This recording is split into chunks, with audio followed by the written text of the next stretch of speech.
My album was really like the 85% of the records that I wanted to make. I had some songs got taken off the album because you gotta sell records. I stopped wanting to fight. Because if I was gonna fight with the label anymore, you would have never heard my album. So you got records when I'm talking about, you know, bulimia or you know, black love, things of that nature.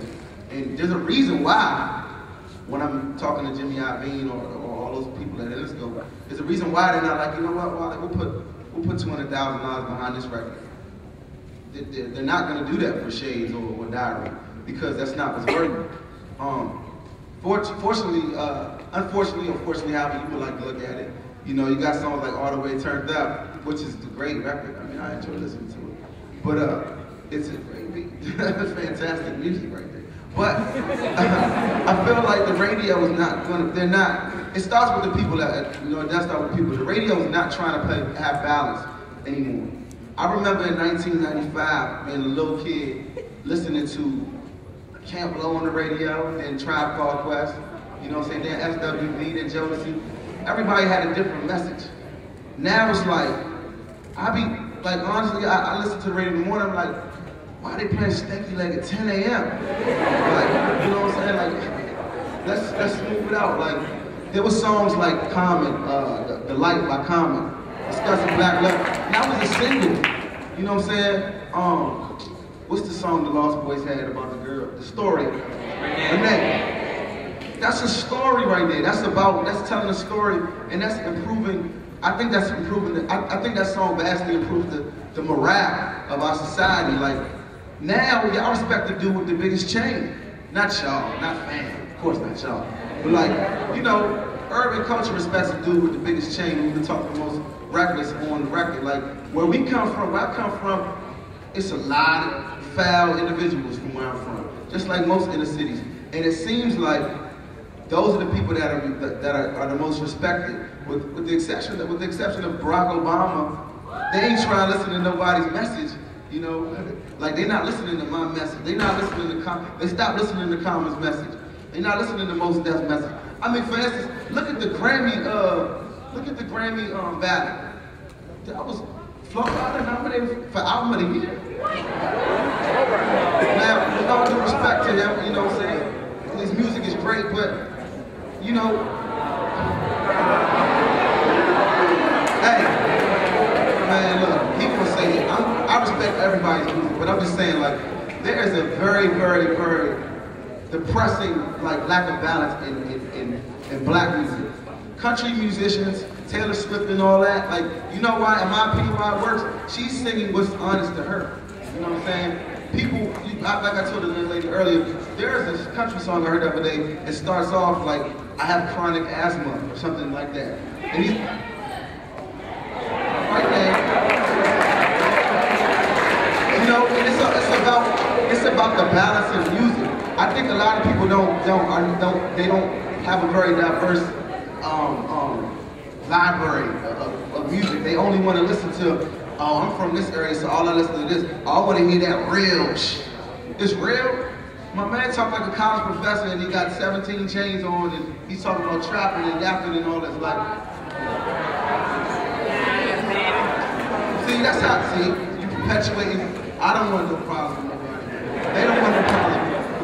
You want that. But all I'm saying is that there needs to be more balance in hip-hop and black music as a whole. Like, from program directors to consumers to concert goers to the news, all of that. It starts with the people.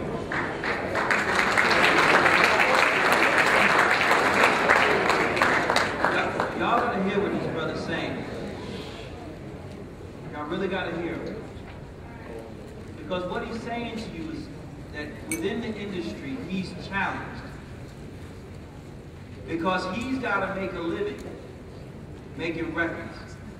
And if what you are saying is hot, is the most negative, vile images of our community, then you make him make a decision to either not work in the industry that he loves, or make something that he's on some level uncomfortable with. Now, when you get a job, you understand that always gotta be a little uncomfortable sometimes. However, it doesn't have to be this uncomfortable. Hip-hop is the best and worst of our community. It really is.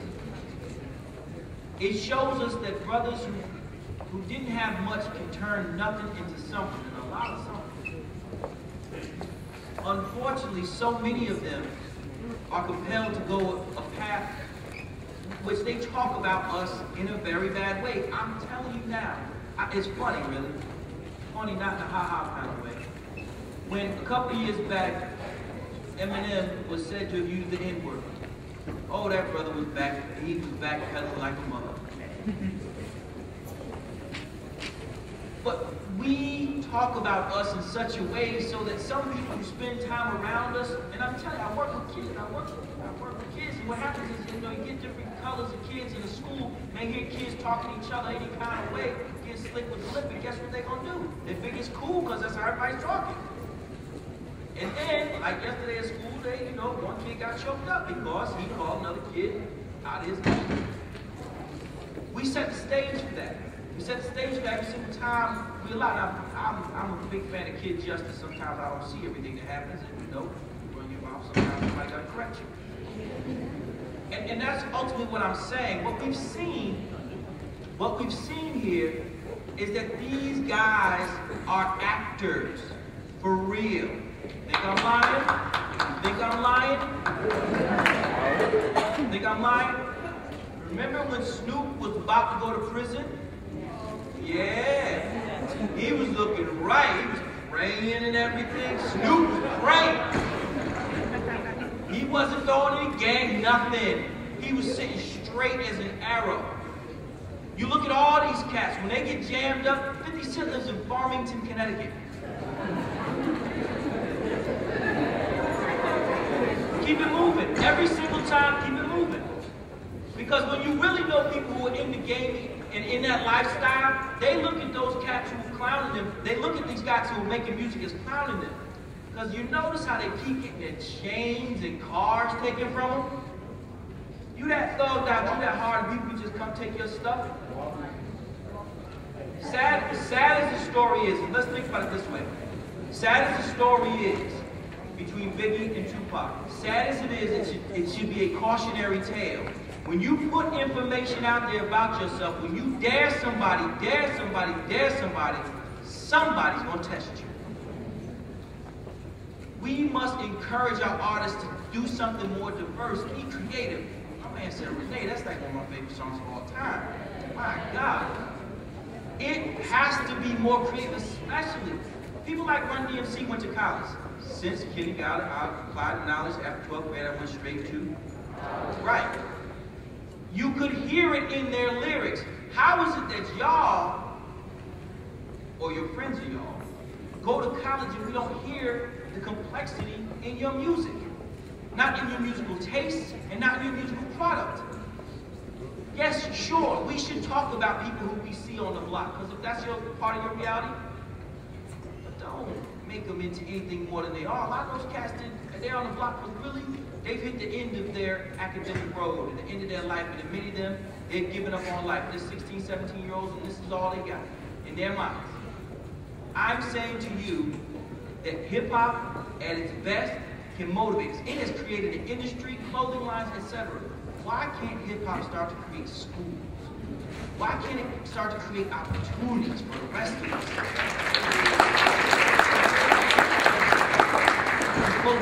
Hip-hop is the most powerful art form in all of our lives.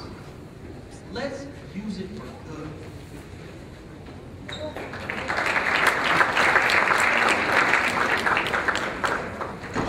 You're all right. Jay-Z had a line, he said, I wanted to rhyme like common sense, but I did 5 mil under rhyming like common sense.